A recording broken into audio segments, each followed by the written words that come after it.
Where's the voice? Welcome back, Beans Army, to another episode of the Less is More Sports Podcast, the college offseason podcast where you could say we're less of the regular season, but more of the offseason.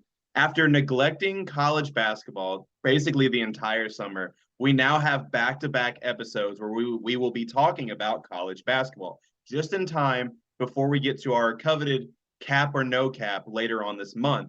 And I'm going to be completely honest, after this week in college football, I didn't want to talk about college football. I don't know about you, Matt. What do you We all mean, know Les? why. Well, yeah, we all know why. I mean, it's something about that river down in the Texas-Oklahoma border running red right now. Don't know about how I feel about that. I I was have surprised we were doing an episode today. I thought we were going to have a less is sad day. well, this is like my therapy, dude. Like I have to like do an episode that makes me feel better to get my mind off of the game. But it's not really helping that we're talking about it. Bean knows You I'm brought it up.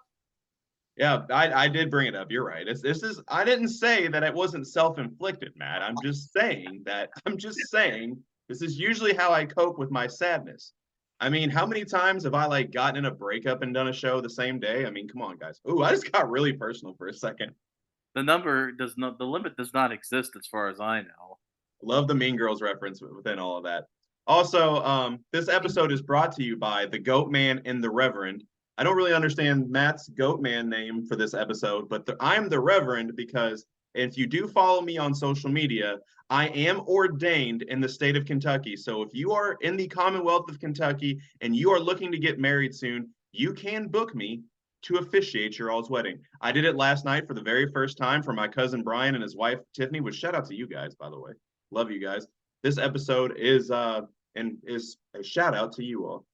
But anyways, Matt, why are you the goat man today?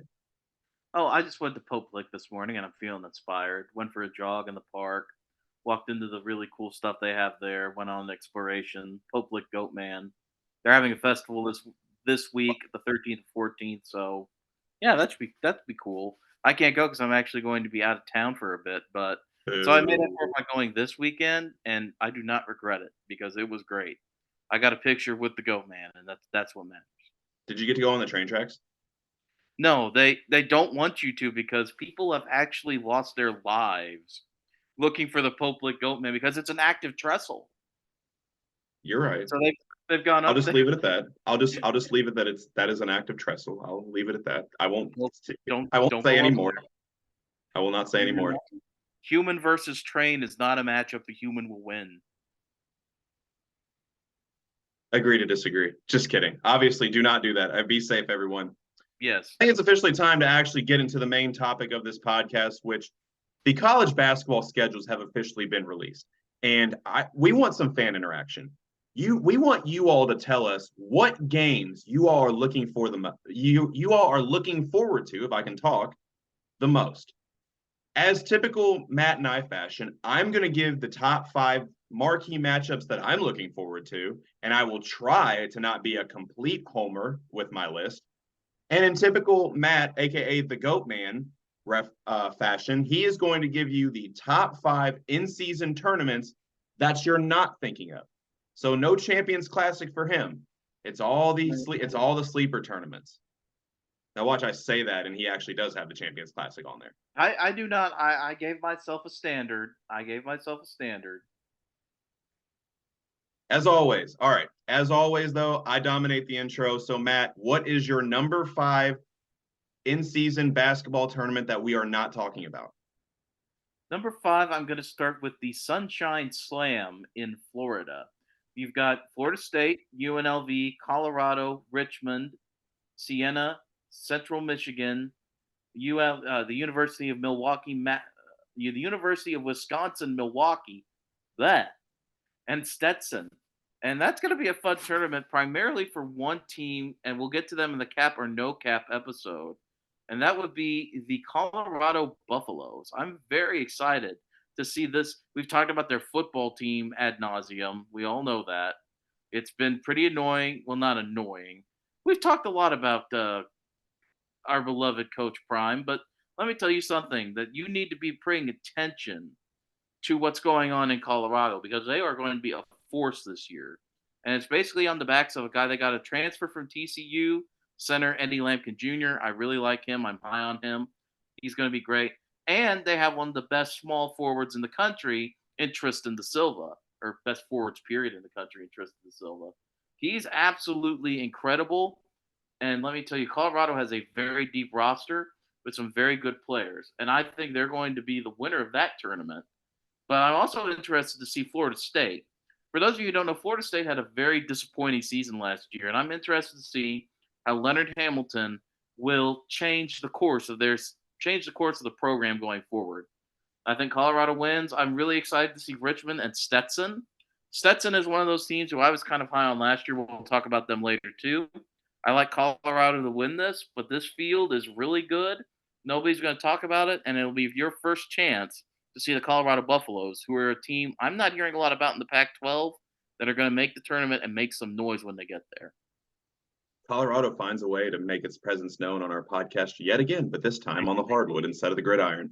I actually agree with Matt. I think Colorado could be a very sneaky team in the Pac-12. And also, shout out to the PR guy for coming up with the name of that tournament. I thought that was very creative. Sunshine Slam. I love it. I love it too. Matt, do you have anything else to add, or is it time for me to get to my number 5 for my marquee matchup? I'm ready for your number 5, Les. Let's hit it. So my number 5 marquee matchup, and as I said on the show that I'm going to try to not be a homer, but here I am being a homer with my number 5 pick. And that is going to be Texas at Marquette on December 5th in the Big East Big 12 battle. Now, I'm just going to go ahead and state the obvious on why this is intriguing to me. I mean, Shaka Smart gets a crack. We used to coach Texas, and he gets a crack at his old team yet again. Or I shouldn't say yet again, but he gets a crack at his former team for the first time. And, I always get asked this question a lot. Why didn't Shaka Smart make it in Austin? And it's something that I feel like a lot of people struggle with, and it's called an identity crisis. Shaka Smart, in a lot of ways, like many coaches, recruits players that fit his system when he is at his most successful. But when he was in Texas, being at a high-profile athletic program, he tended to go after the home run recruit regardless of whether they fit his system or not. After being fired from Texas, he goes to Marquette with a fresh start and is able to bring in the guys that absolutely fit his system, and we're seeing how good of a coach he is. But obviously, there's a lot more storylines than just Shaka Smart getting a chance to beat Texas, the team that fired him. You have on one side with Marquette, you have a team with a lot of returnees. On the other side, with Texas, you have a team that has a lot of new faces, in particular from the transfer portal, because they actually lost every single one of their recruits. I don't even know how you manage that, and I don't know why you just want to. I don't know why you just want to get away from Coach Terry that bad. I mean, every time I hear him talk, dude makes me want to run through a wall. We've been over this. He looks like Gus Fring. They're scared of him. He seems like such a nice guy. I don't know why you'd be scared of him. I love Coach Terry. I just like Giancarlo Esposito. Do you remember that I was on this podcast when I said that if Chris Del Conte did not hire Rodney Terry as our full-time basketball coach, that I was going to drop Texas basketball as one of my fans? Yes, I do remember that. That was a fun show. I thought they might have to. I was worried. Well, they ended up. Chris Del Conte ended up making the right decision. But, anyways, on to more of my number 5. The guard matchup in this game is going to be absolutely insane. On one end, you got Tyler Kolek, who is a lot of people's preseason pick to be the Big East Player of the Year. And then, of course, you have the Matt McClellan All-Star himself, Max Abmas, who has transferred to Texas. And I also ran the poll, and I asked the question, is Tyler Kolek really the best guard in the Big East? And 67% of our voters said yes. I ran another poll that asked who would you rather have, Tyler Kolek or Tyrese Proctor, and Kolek unanimously won that one. Not sure I agree with that, but I mean, I think that kind of goes without saying. I saw a take. This does have to do with what we're talking about. I saw a post that made me think of you, which said that if Tyler Kolek played for Duke with his accolades and notoriety, he would be the most hated player in the country right now. I'm about that take. I agree. I absolutely agree. But yeah, the storylines for this one, I mean, they just jump out at me. The guard matchup, Shaka getting a chance at his former team, and then you have almost two polar opposites in roster construction. It's just intriguing to me. So yeah, I didn't just pick this one because I'm a Texas fan. There's a lot of storylines here. There are. So Matt, I think it's time for you to get to your number 4. Yes, it is. And then for my number four, we're going to a tournament happening on November 23rd and 24th in San Diego, the Rady Children's Invitational, which features Oklahoma, Seton Hall, Iowa, and the USC Trojans. And there are two teams here I'm very excited about. The first being the USC Trojans because they've got some very interesting players, and I'm excited to see that. You've got Isaiah Collier coming in. You've got DJ Rodman transferring in from Washington State. It'll be interesting to watch him play. You've got Boogie Ellis, the returning captain, who I am like absolutely excited to see play. And also the storylines regarding Bronny James, his comeback from his cardiac arrest. I'm glad to Prayers up, see that. Ronnie. I'm glad to see he's going to play, and I'm glad to see he's on this roster. But yeah, USC is just an interesting squad. They've got dudes, as they say. They've got and DJ Rodman will be an interesting addition to that team. And the other team I'm excited to watch, well, not excited, but curious to see, is our other favorite squad of football, those Iowa Hawkeyes that we love so much. It Iowa. seems like it seems like it could end up being like another weird down year for Iowa, but I thought that last year. We learned the hard way that wasn't the truth. They're returning Tony Perkins. They've got Peyton Stanford. They've got Patrick McCaffrey. And they've got Peyton Brothers coming in. 2'6'7" guys, big physical. Fran McCaffrey, in spite of the fact we have a tendency to make fun of him with the FranCon scale and all that stuff, he's a great guy. He does a great job of doing less with more. And it'll be interesting to watch, see what kind of team Iowa puts out there this year. It'll be your typical, I guess, I know that was a show reference. I'm glad you caught on. To see what Iowa puts out this year, see what kind of tough grinders they get, see if they do that devil magic where somehow they hit threes from half court that somehow go in. It's by the fact they're all 6'7". Iowa and USC are the teams I'm really excited to see here. But of course, Oklahoma and Seton Hall, they're Power Five schools. They're nothing to shake a stick at. They've got two coaches in Porter Mosier and Shaheen Hollowell who are trying to like establish their brands further, prove that they belong with the schools they're at. And I'm excited to see what they do this season too. But I'm really excited for Iowa, see what Fran McCaffrey cooks up for his typical Iowa Big Ten squad. And of course, USC is just going to be appointment television. Another one of the Pac-12, in spite of the fact it's not going to exist in like a year and a half, is proving that like conference realignment maybe needs to be rethought because their basketball is going to be just as fun as their football has been so far this year. And USC is a big part of that with Isaiah Collier and Bronny James, and of course the man himself, the boogeyman, Boogie Ellis. So that tournament's going to be fun. I hope Iowa and USC end up facing off. I would absolutely love that clash of styles. And it's safe to say that the Iowa basketball team is way more entertaining than the Iowa football team because Iowa. We love you, Kurt Frentz. You do. You love Kurt Frentz. Okay, whatever. Anyways, time for me to move on to my number 4 marquee matchup, and it is going to be Alabama at Creighton on December 16th. And last year's Creighton team, really, I enjoyed watching them play so much, just the roster construction they had. I mean, between Ryan Kalkbrenner, Baylor Shireman, Trey Alexander, and they're all back. They lost Ryan Nimhard, but Stephen Ashworth, the Utah State transfer, a lot of Blue Jay beat writers believe he is a better fit in the Coach McDermott system than Ryan Nimhard was. So that's going to be very interesting to see how he runs the show as opposed to Nimhard.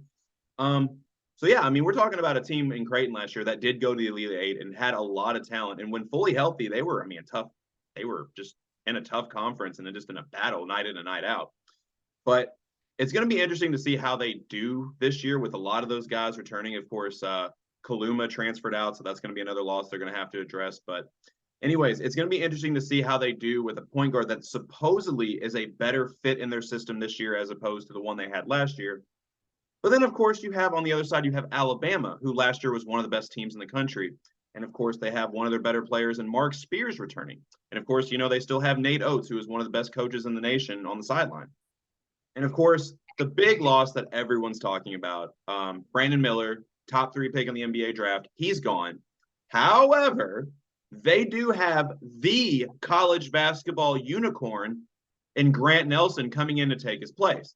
So this is just going to be a very intriguing matchup to me. I think it's going to be two very modern basketball teams, like the way as far as play style goes.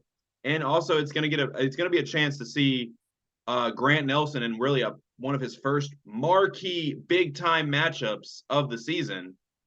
So it's going to be entertaining for me. That wraps up my number 4, Alabama at Creighton on December 16th. It's a good pick. Speaking of the Big East, we're my number 3. I've got an event happening November 17th and 19th, Las Vegas, Nevada. The Continental Tire main event, another four-teamer. This one's got St. Mary's, led by the Fighting Randy Bennett, who we love very much on this program. San Diego State, I think they did some stuff last year. I think they were okay, at least somewhat passable. San Diego State was. The Washington Huskies, and the Xavier Musketeers. Now, like I said, we all know what San Diego State did last year.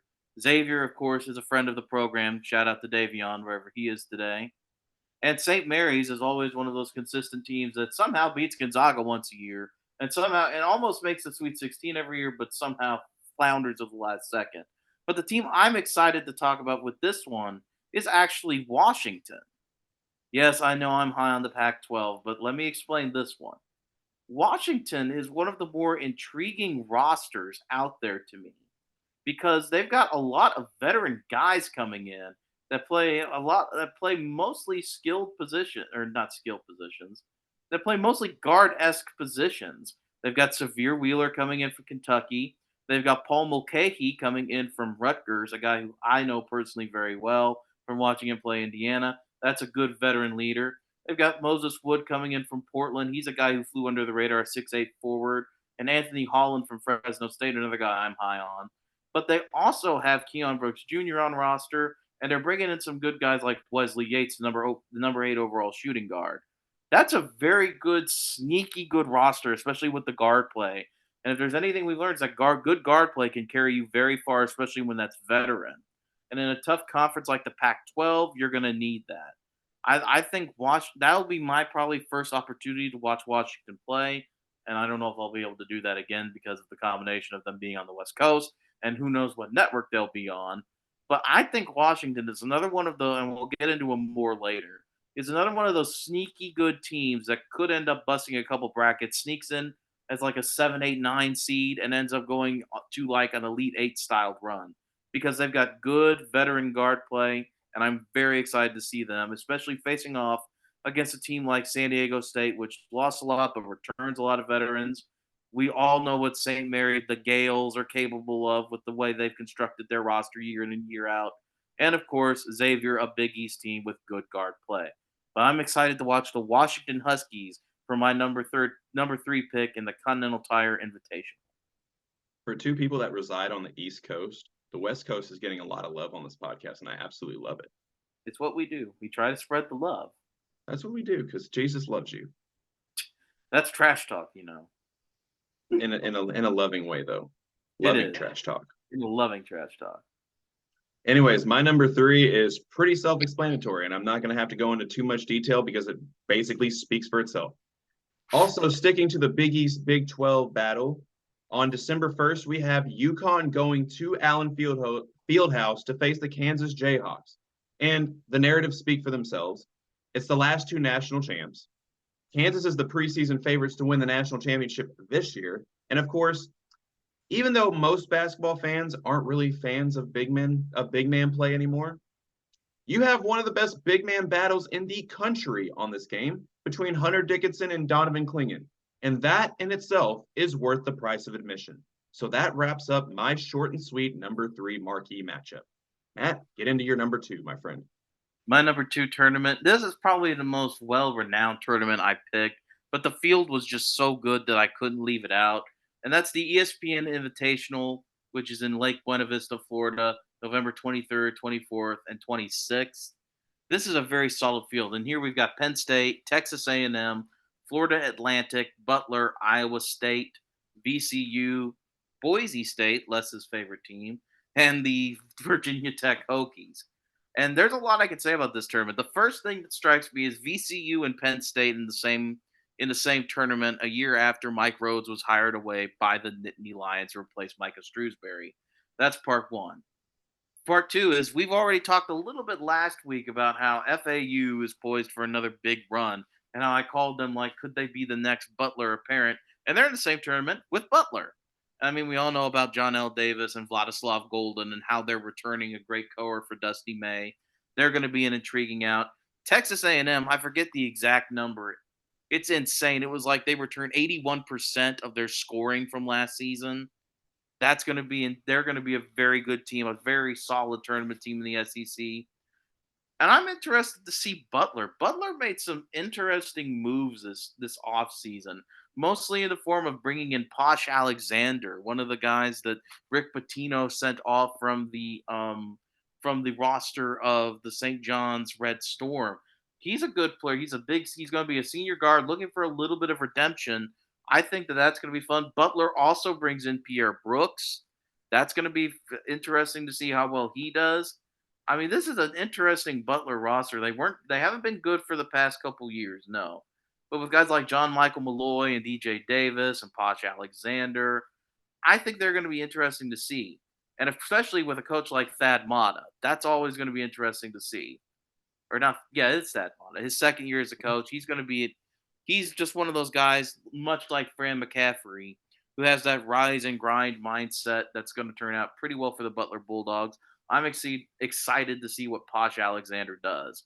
And I'm, of course, because I'm a Big Ten homer at heart, we have to talk about what's going on with the Penn State Nittany Lions with their new head coach.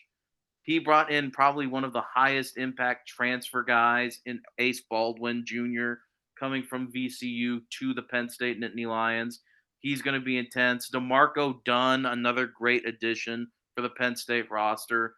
And Qudus Wahab from Georgetown coming over. He's a big 6'11 center.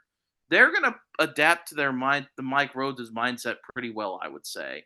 They've got a lot of great defensive players. They've got a lot of guys who hustle. If we end up with like a tournament championship, we're not going to have a tournament championship of Butler and oh crap, I would love to see FAU take on who did I just get done talking about? Penn State. I would love to see Penn State take on FAU. Sorry about that brain fart. Just to see two veteran teams with good big men and good defenders go at it. So that's why it's my number three. That's my number two pick, is because FAU is intriguing. We know that. Butler, I'm excited to see what they do with some of the new parts they've added. And of course, Penn State is going to be one of the more interesting teams in the Big Ten to watch, especially as they bring in Ace Baldwin, who's already a preseason All American in the conference. Very solid pick. Very solid pick. And with my number two, I actually kind of cheated a little bit Oh no, because you I know monster! I was supposed to do the marquee matchups and Matt was supposed to do the tournaments, Hmm. even though I didn't. This isn't really a tournament, but it's an event. So I went with the entire Champions Classic because I absolutely can't leave it out. I'm sorry, I just can't. Yeah, Matt's the mid major guy. I'm the marquee school guy. That's one of our many dynamics on the show.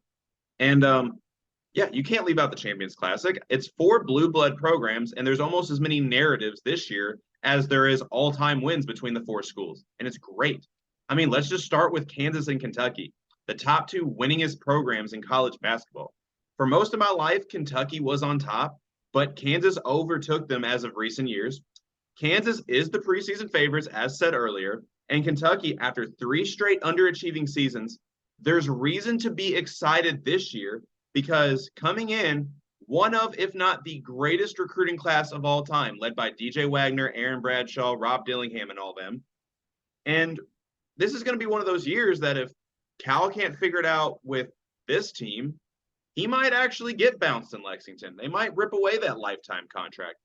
And of course, people said that in recent years, some, or not people, some have said in recent years that Cal's gone away from what's made him successful at Kentucky and going away from those one and done players and going after transfer players.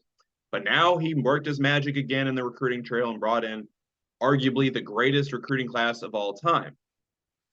Not to mention, head to head, John Calipari holds a 6-4 lead over Bill Self. So will John Calipari extend his winning streak, or will Bill Self draw it closer? We will see soon. We will see very, very soon. And then, don't of forget. course, do what? Oh, sorry. I was saying, don't forget the whole battle for Hunter Dickinson. Oh, yeah. And yeah, the whole battle for Hunter Dickinson that took place this offseason. I don't know how I forgot about that, but thank you, Matt. That's why you're my co host. But yeah, obviously Kansas was able to walk away with Hunter Dickinson. Kentucky was really going after him hard. I'm going to be honest. I've said this on this podcast many times. I never thought Hunter Dickinson was a good fit at Kentucky. I look at how Calipari's defenses are running. That doesn't describe Hunter Dickinson at all. And He it all actually, worked out in the end because they got Trey Mitchell, who I think does fit better. yeah, Trey Mitchell definitely fits better, but I'm going to be completely honest. I've seen Trey Mitchell play for one of my teams, and I don't think he's the addition that everyone thinks he is. That's just my opinion. We'll get there. We'll get there. But then obviously the second game of the Champions Classic of one that is near and dear to my heart, and that is Duke versus Michigan State. As you all know, I am a Duke and a Texas fan.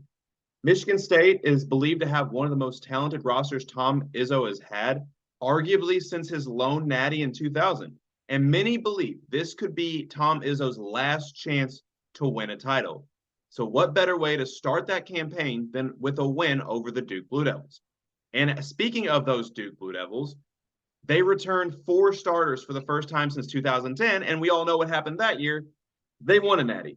So yeah, this is going to be some with those two narratives leading the way. Something's got to give, and it's going to be fun to see those two teams clash. That wraps up my number 2, the Champions Classic. Okay, so I guess that means it's time for me to get to the number one. Yeah, This you're one number is probably one. one of the best tournament where I think most of the teams in here are quite interesting, and that's my number one, the Shriners Children's Charleston Classic. Now that's a mouthful. Say That's that 5 times fast. Shriners Children's Charleston Classic. Ugh, twice is bad enough. Friday, November 17th, Friday, November 16th, 17th, and 19th in Charleston, South Carolina. And man, this has some interesting teams. We've got St. John's, North Texas, the Dayton Flyers, LSU, Houston, Towson, Utah, and Wake Forest. Now, I've talked a lot about St. John's. We all know about St. John's. They got Jordan Dingle. They've got so many good guys. I love. They got some big Rick energy. They've got the Big Rick energy. Yeah, so I'm excited to see them play. LSU is a weird team to me. They've got some interest. They've got Damian Collins in the transfer portal. They got Jordan Wright from Vanderbilt. He's a nice 6'6" guard forward. And they've got Hunter Dean from George Washington. I watched him play a few times. He's going to be an interesting forward for LSU. I'm interested to see how LSU works that out. Then you've got Dayton. Dayton is a team who kind of disappointed last year due to injuries. It's going to be interesting to see how they rebound. They still have Malachi Smith. He's quite good. They still got Deron Holmes. He's pretty good. They still got Marvel Allen. He's pretty good. So that's a good threesome to start with. You throw in everybody else. You've got one hell of a roster in Dayton again. Hopefully they avoid the injury bug this year and Deron Holmes plays like I thought he would last year because I think when he plays as well as I think he can, it's going to be interesting to watch him play. I'm very excited for that. It's also a very veteran team that has some. It's also a veteran team that's got some fresh blood too. And I mean, you throw in guys like Makai Grant, you're going to have a good roster there in Dayton, even with the loss of Mongolian Mike. But we'll get to that later. And then, of course, there's Houston. Houston, of course, Kelvin Sampson always ready to play. You kind of forget about Houston because they didn't have like the most loud offseason, but they made the additions they could. They lose Jerace Walker. They lose Marcus Sasser. They bring in L.J. Cryer from Baylor. He's pretty good. They bring in Damian Dunn from Temple, the redshirt senior, also pretty good. They've got some good guys on that roster, and they returned Jamal Sheed. He's also pretty good. So, I mean, and Jawan Roberts, of course, at forward. I can't forget about him. No, So they've got a good roster still. So you've got Houston, you've got LSU's roster of mystery in the SEC, and you've got St. John's, who I've been talking about ad nauseum, it feels like, and of course my beloved Dayton Flyers headlining that tournament. I'm excited to see what those guys can do. It seems like a very evenly matched tournament because there are a lot of teams in that who don't know a lot about themselves. And it's always interesting to watch teams figure out on the fly who's the best player, who's the leader, who do we need to go to. So that's why that's number one, the Charleston Children's Classic. Because Rick Pitino got the big Rick energy, and the Flyers are looking to regain some altitude heading into the A10 season. if you take anything away from this podcast, is that Matt is a closet Pac-12 and St. John's fan. I love the coast. He loves the coast. Anyways, time to get to my number one marquee matchup. And I think most of you all could have guessed that it's time for me to be an absolute homer again.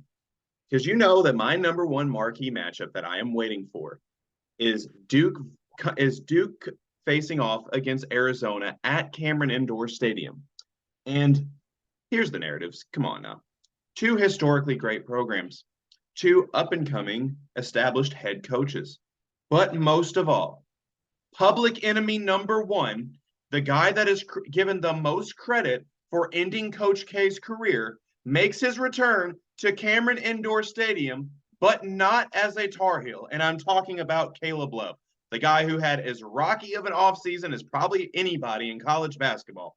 I mean, he goes from transferring from North Carolina transferring from North Carolina to Michigan, can't make the grades at Michigan, now gets into Arizona, and now, come to find out, very early on in the season, he's going to have to return to Cameron Indoor Stadium, where he is still public enemy number one. So that is why the Duke Arizona game is my number one marquee matchup. And of course, in case you all probably couldn't figure it out, I tried as hard as I could to leave out conference matchups because those are pretty self-explanatory.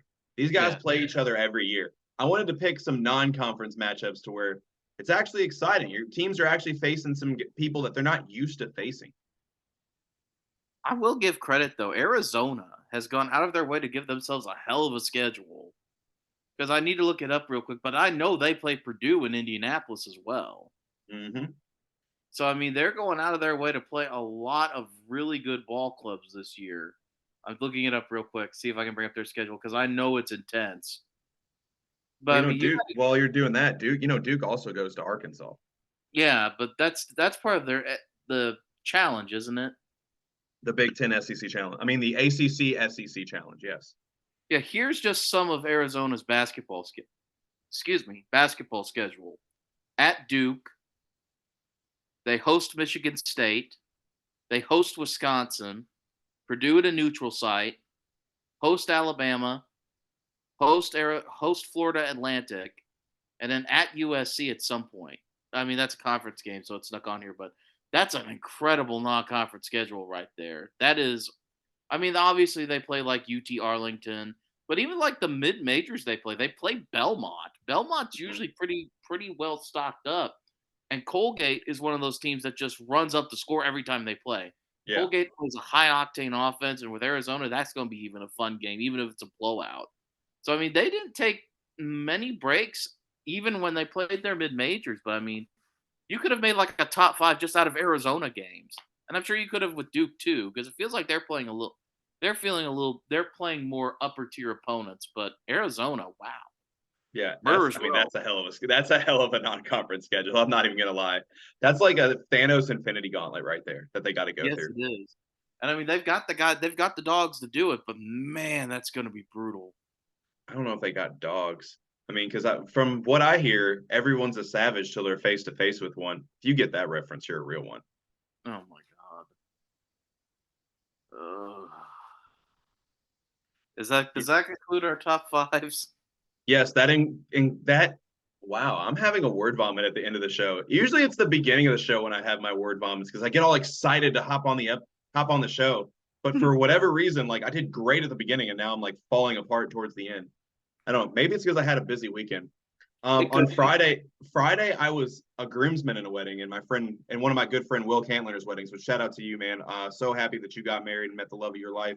That's awesome. And of course, I officiated a wedding yesterday. My cousin and his wife Tiffany's wedding. That was an exciting time. So yeah, and then we hop on here and I do a podcast. So had a pretty eventful weekend here, bud. Yeah, I know. Now you got to go do another wedding. I'm sure someone's probably already calling you watching this podcast. Actually, I do have a lot of missed calls right now. I'm gonna have to answer as soon as I get off here. That's crazy. Oh gosh. It's like I predict. I knew that was coming, but yeah. Maybe you are the fortune teller instead of the goat man. Or is that like one of the goat man's powers? He can see the future. Maybe. Most people who try to meet the goat man don't ever say what he's like. Yeah, they're usually not around to talk about it. Yeah, they've usually injured themselves pretty badly. But yeah, so I don't know. Maybe a goat man can mimic the voice of like someone you once knew and loved. So I guess kinda. I That's how mean, they lure you to your that's pretty death. manipulating. Yeah, gaslight, Anyways, gatekeep, gaslight, goat man. gatekeep, gaslight, goat man. Say that 5 times fast. That's a So lot many of. G's. And it's not even. It doesn't flow like girl boss. It's like goat man. Yep. You know who actually made an appearance on the show for the first time in I forever? saw him. There he is. Hey, buddy. What's up, buddy? When you want to say, don't lick me. I say, you want to say something to your fans? They've missed you, buddy. Don't lick my hand. Not All even right. a reference. Not even a reference to the bad boy Moore's battle for Atlantis. What kind of podcast is this? I Well, Bean, I'm sorry. You're not an official host. You are just somebody who shows up whenever their heart desires, like right now. You didn't talk enough about Yukon. They were my number 3, bud. I'm sorry. They needed to be more. My best friend's a husky. Who's Bean's best friend? You seem to know more about my dog than I do. That's wild. That's the voyeurism. Who? Voyeurism. I'm spying on you. Oh. I thought you were naming a person. I was like, No, who? no, no. Because I asked who his best friend is, and you were like, that's voyeurism. I was like, who the hell is that? I've got a private eye outside your house, Les. They're watching you. They see your every move. Well, there's worse people to spy on me than Matt, so I think I'll be okay. And if you actually are spying on you, Yeah, I'm sorry. I'm really sorry. I know. That's more of a punishment for you than it is for me. I'm gonna write that on my resume. Not the worst person to have spy on you. I will write. Yes, I will write it on my review. What's that? Oh, my. If I ever have to write you a reference letter, that's the beginning. The number one thing I put at the top. Not the worst person to spy on you.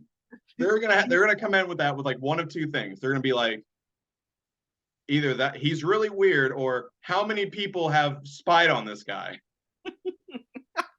Either way, I think we're winners here. Yes, either way, we all win. But we got about a minute left, so we really actually do got to get out of here. We had way too much fun at the end of the podcast ever since We do, but that's why it's fun. I know, I love it too, but we do eventually have to wrap this up though. But as always, we want to get the fans involved, so let us know what in-season college basketball tournaments you're looking forward to. What are some of your favorite marquee matchups? And as always, like and subscribe to the Less is More Sports YouTube and Spotify channel. In the comment section, tell us what you liked or didn't like of each episode. Be sure to also follow our social media pages on Facebook, Twitter, and Threads. And Bean, you want to get one last he wanted to get one last high five in before we end the show. So Good job, buddy. So Let's as go. always, Matt, Bean, and I are officially out. Go Bulldogs. Yeah, they put an ass whooping on Kentucky yesterday. So if I can't have nice things, neither can Kentucky fans. Suck it, Only Big Blue Louisville Nation. fans can have nice things. Apparently, dude, that'll be a topic for another episode because that was Yeah, impressive. that was. Goodbye, everybody.